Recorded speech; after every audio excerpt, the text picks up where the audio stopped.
एक बार की बात है, लक्ष्मीपुर गांव में नरेंद्र और उसकी पत्नी राधिका रहा करते थे। उनका एक पुत्र भी था। उसका नाम था नंदू। नंदू बचपन से ही होशियार था। उनके घर में एक वफादार कुत्ता ब्राउनी भी था। एक दिन जब नंदू स्कूल से अपने दोस्तों के साथ घर आ रहा था, तभी रास्ते में उसे ब्राउनी दिखा।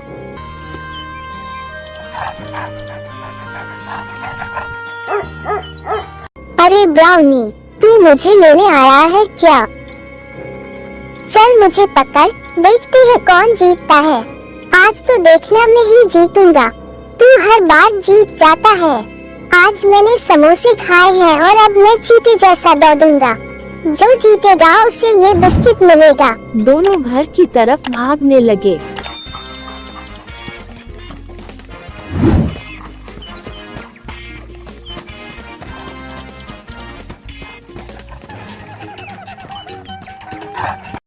ब्राउनी घर पहले पहुंच गया। तू फिर से जीत गया। अरे माँ बुला रही है, जल्दी चल। ठीक है, देता हूँ, ये ले, लेकिन हम आधा आधा करेंगे, ठीक है? दोनों ने बिस्किट खाया। अब घर चल। ब्राउनी उससे खेलने के लिए कोशिश करने लगा। अरे बाबा, खाना तो खाने दे, फिर खेलूंगा तेरे साथ। पहले हम खाना खाएंगे, समझा? भूख के मारे मेरी जान जा रही है। अब जल्दी चल, माँ इंतजार कर रही होगी। नंदू जैसे ही अंदर पहुंचा, वहां चारपाई पर उसने देखा कि उसकी बुआ बैठी है। नंदू ने जैसे ही अपनी बुआ को देखा तो चिल्ला कर बोला, बुआ, ले, कितना बड़ा हो गया हमारा बच्चा। मैंने सुना तू बहुत होशियार हो गया है। मैं हमेशा फर्स्ट आता हूँ। माँ, मुझे बड़ी भूख लगी है, खाना दो ना, वरना मैं पतला हो जाऊंगा और हवा में उड़ने लगूंगा। दे दो ना प्लीज। भाभी, मुझे भी बड़ी भूख लगी है, पता चले मैं भी उड़ने लगूं। अरे नहीं बहन, तू हवा में नहीं उड़ेगी, देखना। क्यों? क्योंकि उसके लिए तुम्हें पतला होना पड़ेगा और मुझे नहीं लगता कि तुम एक दिन ना खाने से पतली हो जाओगी। भाभी देखिए ना भैया को, आप भी ना, अभी आए हैं वो और आप शुरू हो गए। शांत हो जाए। माँ, खाना। आप सब हाथ धो लीजिए, मैं आपके लिए खाना लगाती हूँ। सबने खाना खाया। नंदू ने जल्दी खाना खत्म किया और खेलने चला गया। मैं चला। माँ, जल्दी आ जाना। ठीक है, आ जाऊंगा। दोनों लोग बाहर चले गए। शाम को दोनों घर लौटे। बेटा नंदू, हमें तुमसे कोई जरूरी बात करनी है। नंदू, तुम आगे की पढ़ाई बुआ के साथ रहकर करोगे, शहर के अच्छे विद्यालय में जाओगे। क्या मैं ब्राउनी को भी लेकर जा सकता हूँ? नहीं बेटा, अगर ब्राउनी भी वहाँ गया तो तुम ढंग से पढ़ाई नहीं कर पाओगे, इसलिए वो यही रहेगा और तुम छुट्टियों में उससे मिलने आना, तब तुम्हें दिन भर खेलने से कोई नहीं रोकेगा। ठीक है। रात को नंदू ब्राउनी के साथ सोया। मेरे भाई, पापा कह रहे हैं कि मुझे शहर जाना होगा, पर मैं तुझे छोड़ के नहीं जाना चाहता और माँ पापा को भी छोड़कर नहीं जाना चाहता। लेकिन मैं जब कल चला जाऊंगा तब तू क्या करेगा? सुन, तू मुझे कॉल कर लेना, लेकिन तुझे तो फोन करना भी नहीं आता। लेकिन तू माँ को बोल देना, वो तुझसे मेरी बात करा देंगी। तेरा कभी मन करे तो मुझसे मिलने आ जाना, ठीक है? मेरे जाने के बाद तू बाद में कुछ दोस्त बना लेना। तू अकेला अकेला बोर हो जाएगा, मैं भी वहाँ नए दोस्त बना लूँगा। लेकिन तुझे पता है, मुझे सबसे ज्यादा तेरी याद आएगी, क्योंकि तू मेरा भाई है ना। अच्छा सुन, तू मुझे याद करेगा ना, मुझे भूलियो मत। दोस्त बना सकता है तो बेस्ट फ्रेंड मत बनाइए किसी को। अगली सुबह नंदू जाने से पहले, ब्राउनी, ये ले घंटी, इसे पहन कर रखियो, ठीक है? इसके बाद नंदू रोते रोते अगली सुबह बुआ के साथ शहर चला गया।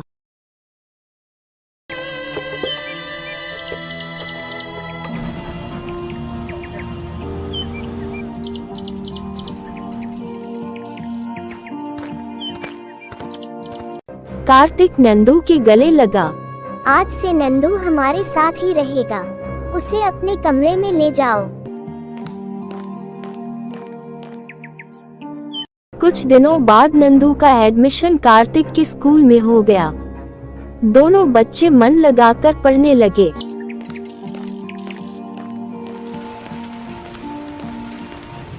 इसी तरह कई साल बीत गए। एक दिन, हाजी सुनो ना, कितना समय हो गया अपने बेटे से मिले हुए, आप उससे कहो ना वो यहाँ आए हमसे मिलने।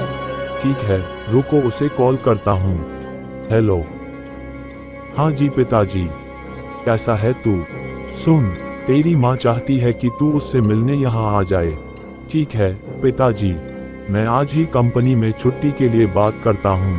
ठीक है। कुछ दिनों बाद नंदू बिना बताए शाम को घर पहुँच गया। माँ। नंदू, तूने यहाँ आने से पहले बताया भी नहीं कि तू आ रहा है। बड़ा हो गया मेरा बेटा। नंदू ने माँ के पैर छुए, तब तक पापा भी आ गए और फिर उसने पापा के भी पैर छुए।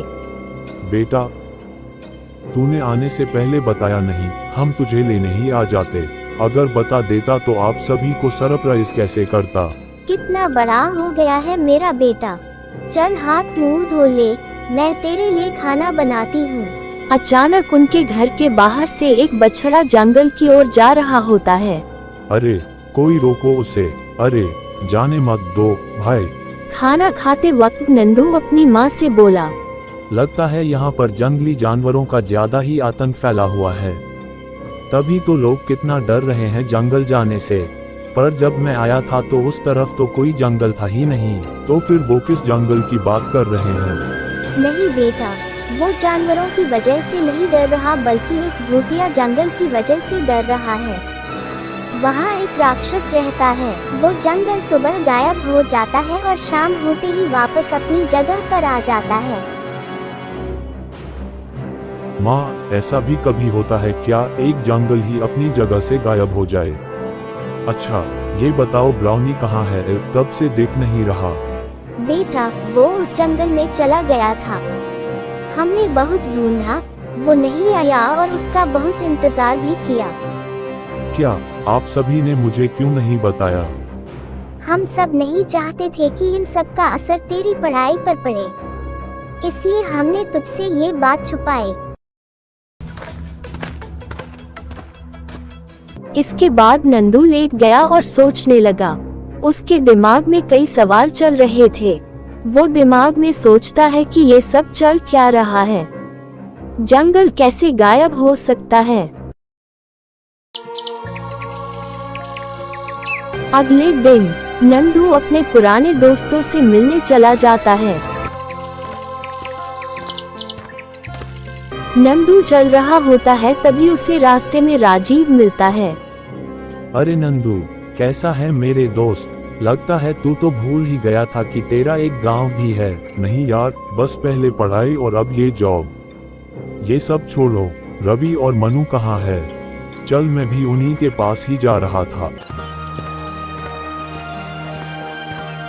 दोनों वहाँ पहुँचे। नंदू, तू देखो भाई, आज कौन आया है। बड़ा अच्छा लगा यार तुझे इतने दिनों के बाद देखकर। हाँ यार, बहुत टाइम हो गया था तुम सबसे मिले हुए। अच्छा भाई, ये बताओ, सब लोग जंगल से इतना डरते क्यों हैं? अरे भाई, क्या बताऊं, तेरे चले जाने के बाद इस गांव में एक बाबा आया था। वो जंगल में तपस्या कर रहा था।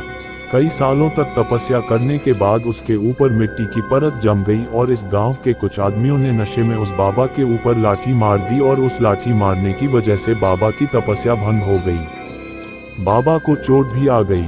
तब से उस बाबा ने इस जंगल को और इस गांव के लोगों को श्राप दे दिया कि अगर इस गांव का कोई भी इंसान जंगल की तरफ जाएगा तो वो कभी भी वापस नहीं आएगा।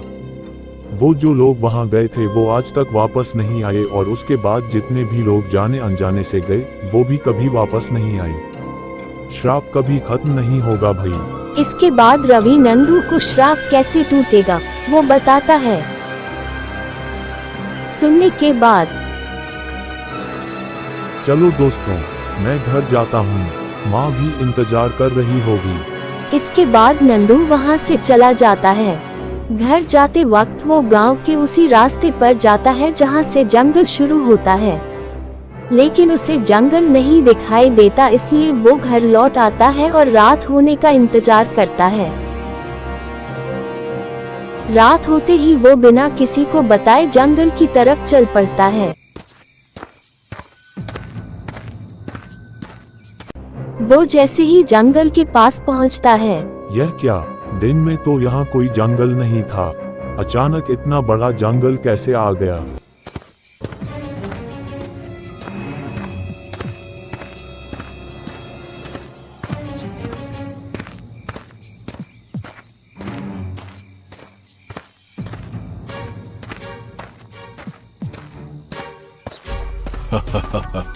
देखो तो कौन आया है।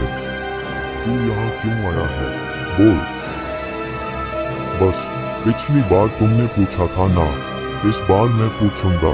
नहीं मैं पूछूंगा। नहीं मैं। दोनों लड़ने लग जाते हैं। उन दोनों को लड़ता देख नंदू चुपचाप आगे बढ़ने लगता है, लेकिन जैसे ही वो आगे बढ़ता है, कहाँ जा रहा है तू? बचना चाहता है? अब हम तुझे भी गायब कर देंगे। तुझे पूरी जिंदगी भर हमारी सेवा करनी पड़ेगी, जैसे कि यहाँ आए बाकी सब हमारी सेवा कर रहे हैं। नंदू डर जाता है। नंदू अचानक बोला, तुम्हें मुझे ले जाने से पहले मेरे मालिक से पूछना पड़ेगा, समझे? वरना मेरे मालिक तुम सब की चटनी बनाकर रोटी के साथ खा जाएंगे। लेकिन मैं तुम्हारी उनसे बात करवा सकता हूँ। करवाओ तो, हम भी तो देखें कौन है तुम्हारा मालिक।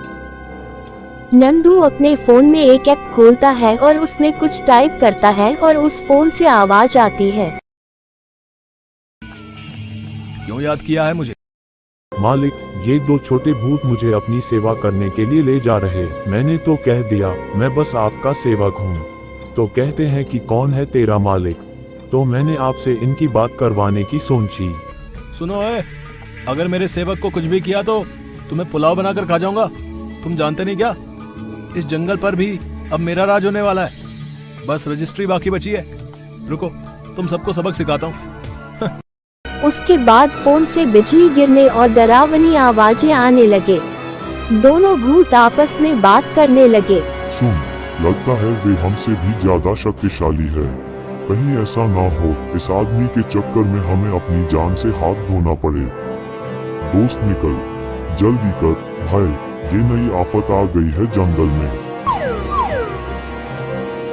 चलो अच्छा हुआ, इन बेवकूफ भूतों से तो छुटकारा मिला। अब मुझे बाबा के पास जाना होगा। इसके बाद नंदू उस पेड़ के पास गया और बोला, हमें माफ कर दो बाबा, आपके साथ उन लोगों ने जो कुछ भी किया उसकी सजा बाकी सभी भोले भाले गांव वालों को तो मत दो। मैं आपसे हाथ जोड़कर विनती करता हूँ। अचानक बाबा आ गए। मुझ तक पहुँचना बहुत मुश्किल था, लेकिन तूने अपनी चिंता ना करते हुए अपने गांव वालों के बारे में सोचा। मैं तुम्हारे इस जंगल को श्राप मुक्त कर दूंगा। पहले तुम्हें मेरी पहेली का जवाब देना होगा। पूछिए बाबा। जंगल है पर पेड़ नहीं है, नदी है पर झरना नहीं है, गांव है पर घर नहीं है। बताओ ऐसा क्या है? नंदू थोड़ी देर सोचता है। बाबा, इस पहेली का उत्तर नक्शा है। बहुत बढ़िया लड़के, बहुत बढ़िया। लेकिन अभी एक और पहेली, उसके बाद तुम्हें अपने कार्य में सफलता मिलेगी। जीवन में सबसे ऊंचा पद किसका है? लेकिन इस बार तुम्हारे पास समय सीमा होगी। मेरे 5 तक गिरने से पहले तुम्हें उत्तर देना होगा। मैं ध्यान रखूंगा बाबा। जीवन में सबसे ऊंचा पद किसका है? बहुत सोचने के बाद उसे ध्यान आया। बेटा, जिंदगी में हम अपने गुरु का ऋण कभी नहीं उतार सकते। वही हमें मार्गदर्शन देते हैं, जिंदगी में सफल बनाते हैं। सबसे उच्चतम पद गुरु का ही होता है। बाबा, गुरु का पद सर्वोच्च है। सही जवाब। तुम सच में एक समझदार लड़के हो। जाओ और अपने गांव वासियों के साथ खुशी से रहो। जा, किया तेरे गांव को श्राप से मुक्त। आज के बाद ये जंगल कभी अपनी जगह से गायब नहीं होगा।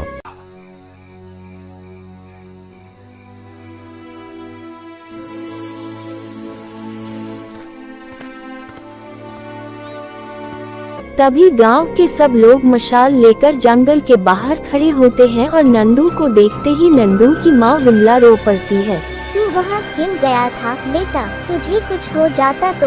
माँ तू ही बता, अगर मैं नहीं जाता तो ये सब ठीक कैसे होता? कभी ना कभी किसी ना किसी को तो सब ठीक करना ही था ना। तुझे तो कुछ होना चाहिए कि तेरे बेटे ने ये सब हल कर दिया।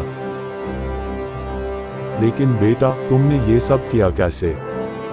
ज्यादा कुछ नहीं, मैंने अपनी कंपनी के लिए एक ऐप बनाया था जिसमें हम कुछ भी टाइप करें तो वो टाइप की हुई चीजें अपने आप आवाज में बदल जाती हैं। हम किसी इंसान की आवाज निकाल सकते हैं। इसके बाद नंदू ने इसके बारे में सारी बात गांव वालों को समझाई कि किस तरह उसने गांव को श्राप से मुक्त किया। तुम्हारी वजह से बेटा हम गांव के इस भयानक श्राप से मुक्त हुए।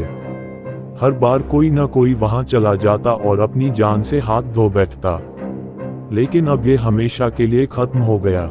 जैसे ही नंदू और सब लोग घर जा रहे होते हैं तभी घंटी बजने की आवाज आए और वही कुत्ते की भौंकने की आवाज सुनाई देती है। सब जैसे ही पीछे मुड़ते हैं, ब्राउनी नंदू के सामने से दौड़ता हुआ आता है। ब्राउनी तू कहाँ चला गया था? अरे तुझे मेरी याद नहीं आई? आज के बाद अकेले मत जाइयो, समझा? तेरे लिए ही मैंने उस जंगल में जाने का फैसला किया था ब्राउनी। अब कभी तुम मुझसे दूर मत जाना। वो दोनों एक दूसरे के गले लगते हैं और नंदू रोने लगता है। सच में जानवर भी मोह और प्यार के भूखे होते हैं।